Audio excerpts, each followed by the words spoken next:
It's a good feelings, খুবই ভালো লাগছে। এখন সব কিছু হাইড করে রাখতাম, মানুষ এখন কোনো কিছু লুকিয়ে রাখে না।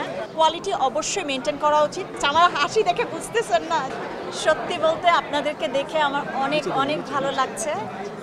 আমি অ্যাকচুয়ালি এভাবে অভ্যস্ত না, আমাদের টাইমে এরকম ছিল না।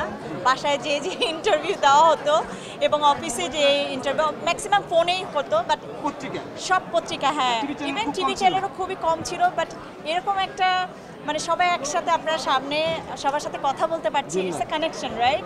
সো আপনার সাথে আমার ডিরেক্ট কথা বলছি, ইভেন দর্শকরা আমার সামনে, আমার মনে হচ্ছে আমার সব দর্শক এখানে।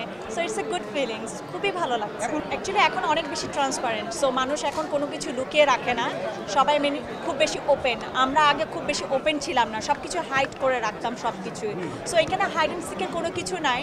আমি আমার লাইফে আমি যা করছি, সো সবাই এটা সবাই জানে। সো এখনও আর্টিস্টরাও বা মানুষ আমার মনে হচ্ছে যে সবাই খুব ওপেন মাইন্ডেড। সো এর জন্য জিনিসটা ভালো, খারাপ না। হার্লেনের আজকে তো ফার্স্ট আমি ভিজিট করলাম। আমার যতটুকু মনে হলো যে হার্লেনের অ্যারেঞ্জমেন্টটা সব কিছু অনেক কিছু আমার দেখে মনে হচ্ছে তারা খুব সুন্দর মতোই প্ল্যান অনুযায়ী মার্কেটে এসেছে এবং তাদের নিশ্চয়ই কোনো গোল আছে ভালো সার্ভিস দেওয়ার জন্য। সো আমি ডেফিনেটলি মনে করি যে এখান থেকে যারা ক্রেতারা আছে তারা ডেফিনেটলি ভালো কিছু পাবে, আশা রাখছি, এবং তারা এই জিনিসটা মেনটেন করবে। কোয়ালিটি অবশ্যই মেনটেন করা উচিত সব ক্ষেত্রে। Quality is the first priority, you have to maintain it. হার্লেনের একটা প্রোডাক্ট আছে লিলি, সো আমি ওটা দেখে oh my god, it's my product, it's really nice, এবং আমার ওই মেমোরিটা রেফার করছিল। সো হ্যাঁ, লিলির প্রোডাক্টটা আমি দেখেছিলাম, জি লিলি খুব ভালো লাগছে। আমার হাসি দেখে বুঝতেছেন না যে কত ভালো লাগছে আপনাদেরকে দেখে, খুব ভালো লাগছে।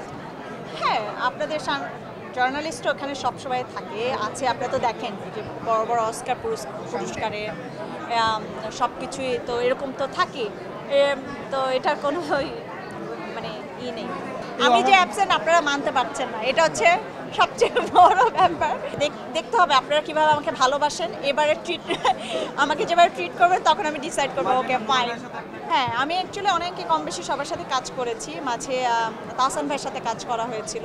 আমার ভক্তদের এবং আমার ফলোয়ার্স যারা আছেন ডেফিনেটলি তাদের উদ্দেশ্যেই আমি হঠাৎ করেই আসা, তাদেরকে সারপ্রাইজ দেওয়ার জন্য। বেশ কিছু প্ল্যান আছে কাজ করার এবার ঈদের জন্য। সো জানি না কী কাজ করব, বাট সামথিং ডিফারেন্ট হবে। যেহেতু আপনারা সবাই আমাকে মিস করেন, আমিও আপনাদেরকে সবাইকে খুব মিস করি। সো আপনারা আমার জন্য দোয়া করবেন, আর এতে দেখি কি করা যায়। অ্যাকচুয়ালি যারা লিজেন্ড লাগে, এই যে আমাদের বড় বড় অ্যাক্টরস যারা আছেন, মোশাররফ ভাই, জাহিদ ভাই, সবার সাথে আমি খুবই লাকি, খুবই ব্লেসড যে তাদের সাথে আমার কাজ করা হয়েছে। সো এদেরকে নিয়ে বলাটা অ্যাকচুয়ালি কিছুই নাই, সবাই জানে তাদের সাথে কাজ করা হচ্ছে সৌভাগ্যের ব্যাপার। সো মোশাররফ ভাই আমি চাই সবার সাথে আবার কাজ করতে, দেখি কী হয়।